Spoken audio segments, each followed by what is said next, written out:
Fala, nação, o Flamengo já está em Orlando, nos Estados Unidos, para a sequência da pré-temporada rubro-negra. Serão 13 dias aqui na Flórida, onde jogaremos 2 amistosos contra o Philadelphia Union e também diante do Orlando City. A Flá TV já fala aqui, ó, da porta do hotel que serve de concentração do nosso time, nós que estamos lado a lado com o Mengão. Viemos direto de Manaus para cá, após a boa vitória por 4-0 sobre o Audax no Campeonato Carioca. Você confere como foi esse trecho, essa viagem, agora aqui na tela da Flá TV.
anos, né? Mas daqui a muitos anos eu vou ser treinador do Flamengo. Isso é um sonho que eu tenho e vai chegar. E nação, pega essa notícia, hein? O Flamengo informou no início desta quinta que o nosso ex-lateral Felipe Luiz será o novo treinador do nosso time Sub-17. Ele, inclusive, já inicia os trabalhos na próxima segunda-feira. Boa sorte pro nosso ídolo.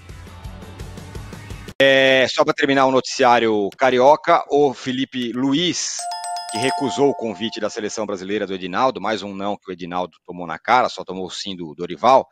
Ele vai ser o novo técnico do time Sub-17 do Flamengo, já começa a trabalhar nesta segunda-feira. Recusou o convite para ser o coordenador lá da... Aí, ó, aí a informação. O ex-atleta Felipe Luiz é o novo técnico Sub-17 do Rubro Negro. Me parece uma aposta bem interessante, um cara bem legal aí, o Felipe Luiz, e ficou muito identificado com a torcida do Flamengo. O Perrone, já em São Paulo, o Corinthians, a notícia é a seguinte, informação do jornalista Vene Casagrande, que é muito bem informado, o Cuiabá ainda não assinou a rescisão de contrato do Ranielli, porque o Corinthians, adivinha, atrasou o pagamento da primeira parcela, de 800 mil euros, equivalente a 4,2 milhões de reais. No bid, ele segue no Cuiabá. E tem mais coisa, né? O Corinthians está com dificuldades para inscrever seus jogadores para o campeonato que começa no fim de semana. Então, assim, um pouco antes da gente começar a live, eu até mandei a mensagem, né, para uma pessoa ali no Corinthians para saber dessa situação do Ranieri, mas não tinha me respondido ainda. Então, eu penso assim, ó, o Augusto, ele chega com uma grande bandeira da transparência. Esse tipo de notícia, ele precisa se posicionar rapidamente. Então, tem que chegar na hora e falar, não paguei, por isso, aconteceu aquilo, ou paguei, olha, a situação do bid está assim. Eu acho, a partir do momento que ele bate muito, sempre é bom o clube ser transparente. Claro que tem as limitações do que você pode colocar, do que você não pode, a velocidade com que a informação pode ir para o site, mas a partir do momento que você coloca isso como uma grande bandeira, ou uma das grandes bandeiras da sua gestão, não pode ficar nada para trás. Né? Então, claro, aí às vezes o dirigente fala, pô, mas eu não vou ficar comentando tudo que sai e tal. Mas o bid, cara, você olha no bid e não tá, é bom eles se manifestarem. Então, eu acho que esse tipo de coisa começa a gerar preocupação no torcedor corintiano. Opa, o que está acontecendo? Então, espero que o Augusto tenha, a diretoria toda ali, tenha a sensibilidade de esclarecer isso o mais rápido possível. Ô, Alicia, mas não é só isso, não é só o Ranieri, não. Ó, o Diego Palacios tá no bid, então beleza, pode jogar contra o Guarani. Agora, o Garro, Félix Torres, o Ranieri, que a gente acabou de falar, nenhum foi registrado até agora para o jogo para poder jogar contra o Guarani no fim de semana. E tem essa questão agora que o Vene Casagrande e tal fala, não pagou ou não teria pago.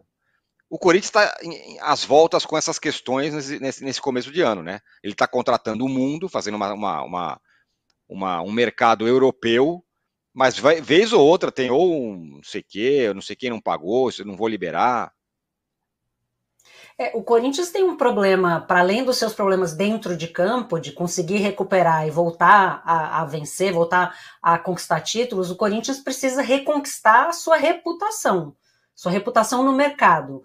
Né? Quando a gente fala de contratação de jogador, tem aqueles times para os quais os jogadores querem ir mais ou menos, e isso passa obviamente, por torcida, chance de ganhar título, e passa por estabilidade, um lugar onde você sabe que você vai receber salário em dia, né, você vai ter boas condições de treinamento, não vai mudar de técnico a cada 5 semanas, tudo isso pesa. E quando você vai atuar no mercado, você é um time que vai atrás de contratações, você precisa ser reconhecido como bom pagador. Né? Eu sempre falo isso aqui, ninguém quer ter o nome sujo, né? Isso dificulta você fazer suas compras, e no caso do Corinthians, o recurso do parcelamento dos direitos federativos, né, de parcelar o pagamento aos outros clubes, ele é necessário. O Corinthians não tem dinheiro em caixa para fazer muitos desses pagamentos à vista. Então, para você conseguir fazer negócio com o clube, você precisa ter a credibilidade que você vai pagar. E como o Perrone colocou, o presidente chega com essa bandeira, né, de reconstruir o que o Duílio deixou para trás. E aí, quando ele começa, na primeira semana, na semana anterior ao início do campeonato, a ter esse tipo de notícia aparecendo esse tipo de notícia sendo divulgada, ele precisa imediatamente se colocar, né? Precisa primeiro que esse tipo de coisa não aconteça, né? E sabe-se lá por que aconteceu, dá explicações. Porque o Corinthians começa um ano praticamente do mesmo jeito que terminou a última gestão. Enrolado, né? Sem transparência, sem pagar as suas contas devidas pelo que está sendo noticiado.